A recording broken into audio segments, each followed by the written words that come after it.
PlayStation 3 is already amazing as it is. However, it can be better, and that's saying something. PlayStation 3 might be one of the greatest consoles of all time. In fact, it might actually be the greatest console of all time if you really think about where we were in society when it did release. The games were incredible.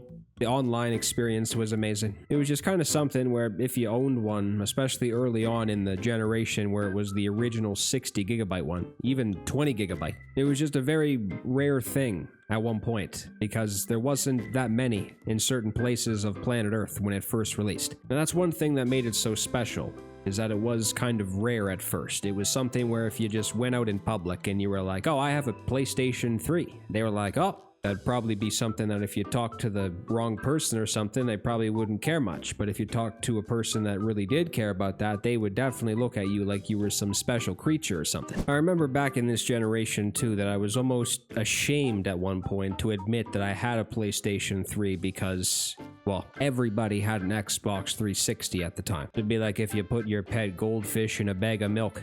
It really didn't make sense why I was doing that at the time. However, as time went on, I really embraced this machine, even though that eventually I didn't play it as much back in the day. And now that I'm understanding that it is probably the best thing of all time again, and I've probably known that for a while now, I'm sitting here just saying it again because it is really something that is awesome. Jailbreaking the PlayStation 3 is something that is somehow quite easy at this point. It might take a long time to do it, as in you might be sitting there waiting to really grasp the information you're getting from a tutorial or something, because that's kind of where I'm at as a person. I have to watch something probably 3 times before I really understand what's happening. It could just be you're waiting for something to download, and that takes a while. But it is kind of an easy process at this point. It's basically just getting a USB flash drive, making sure you download all the correct files, and transferring them over to the PlayStation 3. You do have to have the right compatible PlayStation 3 now,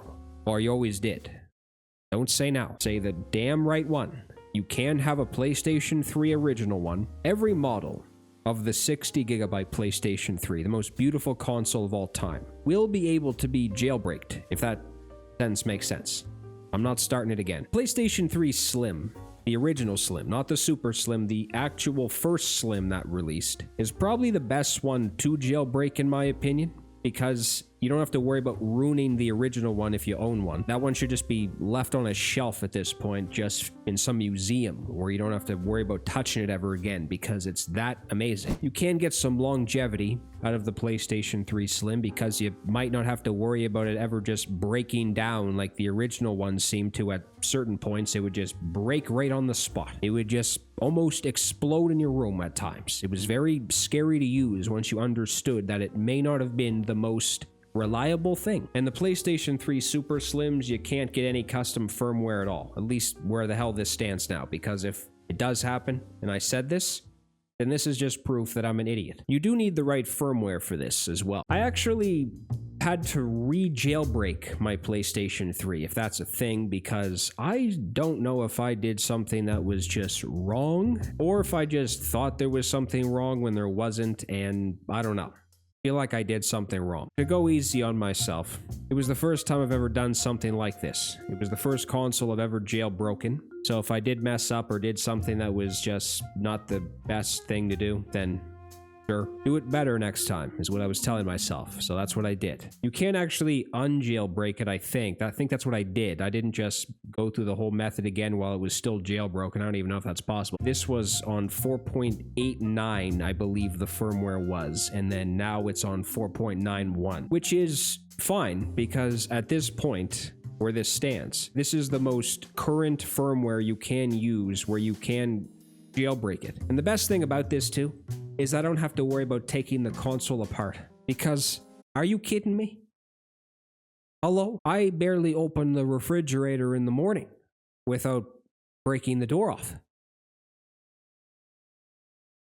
What? That's a bad example, and that's probably just random as hell that I just said that, but that's basically what it is. You don't have to do anything that's that insane to jailbreak this. This is, to be honest with you, not going to be like a guide on how to do this, because there's many reliable tutorials on YouTube. I use the PS3 toolset method, which I think is probably the most popular at this point, just from the amount of research I've done. And if you have a compatible PS3, It'll tell you right away if this is going to work, because I believe once you get to a certain point, kind of a bit after you start downloading things, if you do proceed, you might brick your system. So you really want to make sure that you have a compatible PS3, because if you don't, the damn thing will be a dead goose in your driveway. I'd rather try to eat a bowl of Honey Nut Cheerios with a hockey stick before I tried to brick my system, because that is a system you do not want to brick. Now, probably the best thing about jailbreaking the system, at least or one of the best things, I have no idea. That just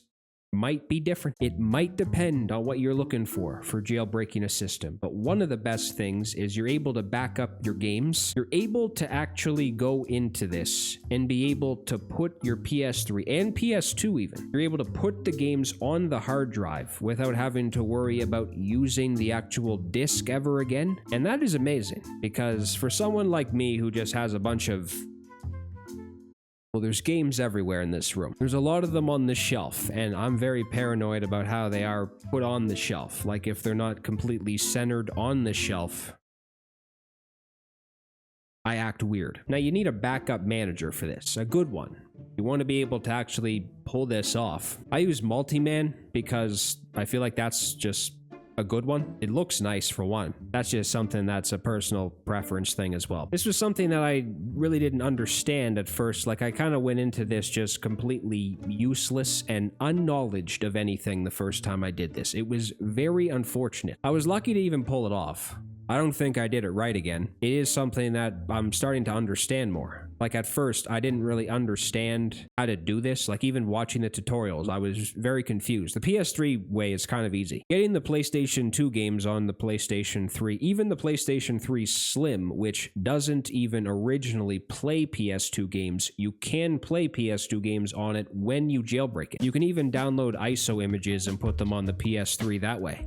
So there's many options too. You don't even need to have the actual original disc with you to get the games on the system. And for the storage, it might not even be something that is that bad, because with the Slims, it does come with quite a bit is what I should have said, but quite a bit of storage PlayStation 3 Slims come with. Like, I think this one has 120 or something. I think the later the version, the more storage it has, but you can upgrade the storage, which is probably something that would be very good to do if you decided to back up a lot of games, especially PS3 ones. Some of those get up there in the gigabytes. PlayStation 2 games aren't that bad, but even if you have a bunch of them, it can get up there. No, but what? That's made like a damn old man noise into the microphone. But one thing I didn't discuss when I first did this was how well the games play when you put them on the system. Especially PS2 games. It's not something that they're probably going to look anywhere close to how good they look on PCSX2 or something, the emulator for PC. That's probably not the method I would play PS2 games, if I'll be honest with you. However, it is very convenient. You can just simply put all them on the PlayStation 3 and then you just have them working. They run very well in my experience with playing them. I don't think there was any that didn't work well.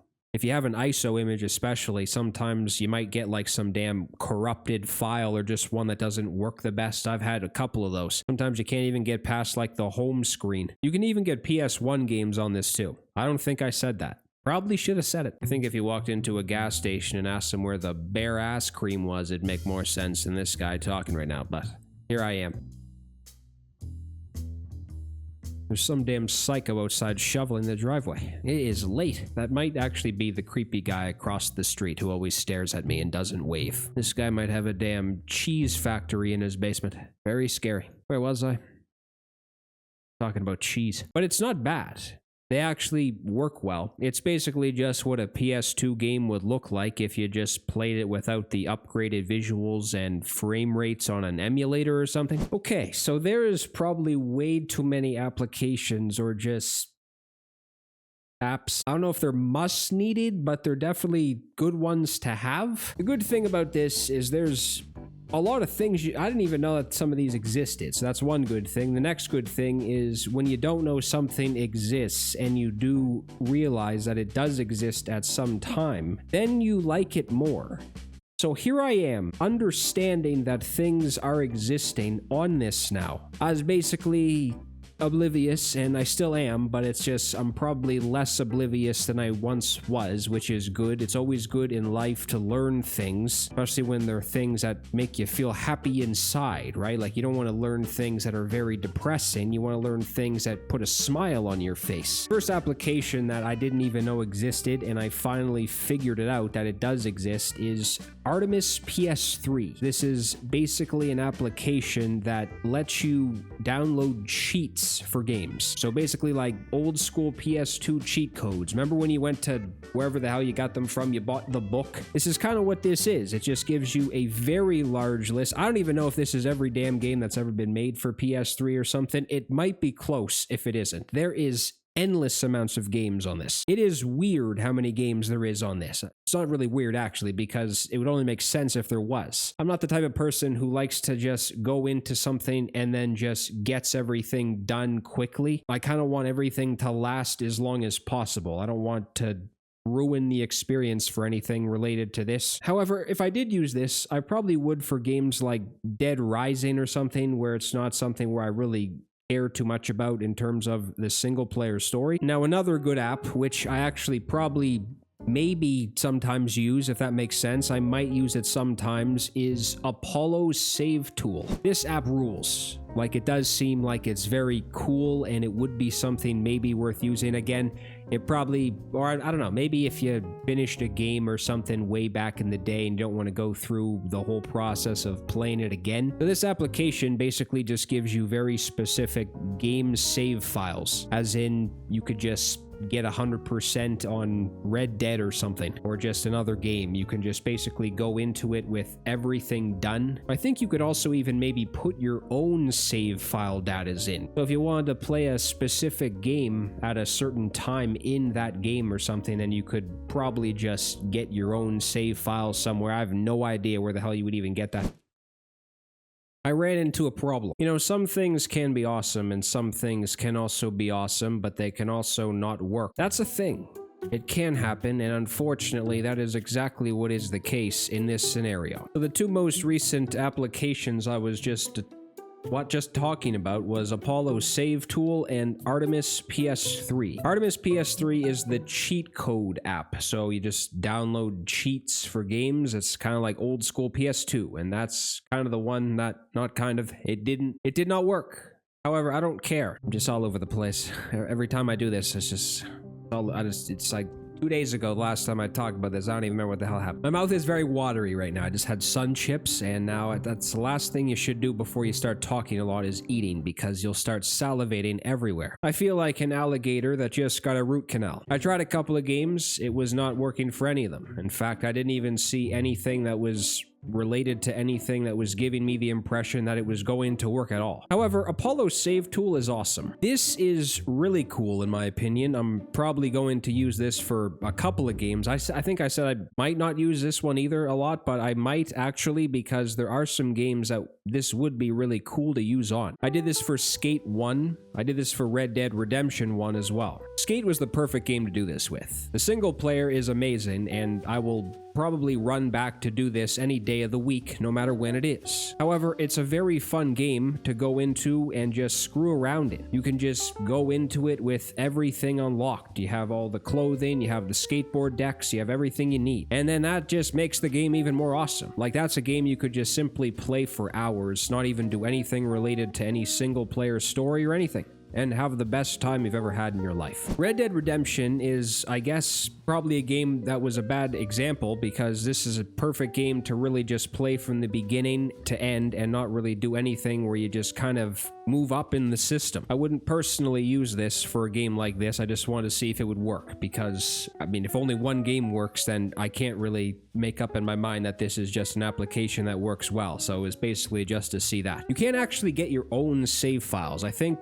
on the actual application, it will give you ones that are already there. You can get ones on the app, or you can go to the internet and find them yourself, and there's a couple options, or sometimes there's a lot. There was a lot of save files, and some of them didn't have anything to do with story completion or anything. The Brewology website was the exact place I found it. You do have to make a free account to be able to get them from this site. It's quite simple. It's actually kind of insanely simple if I think about it now. You just basically download whatever save file you want. There's probably one other very important thing that I should have said from the beginning, but I didn't for some reason, but it might actually work better, I guess, if you already have a save file on the game. That way you can just put your USB in the PS3. Then you're able to copy the save file to the USB. You bring the USB to your PC, and then you just basically download the save file that you found from the internet somewhere, delete the one that you had already saved on it, the one that was like 5 minutes into the game. You put the new one on that you downloaded,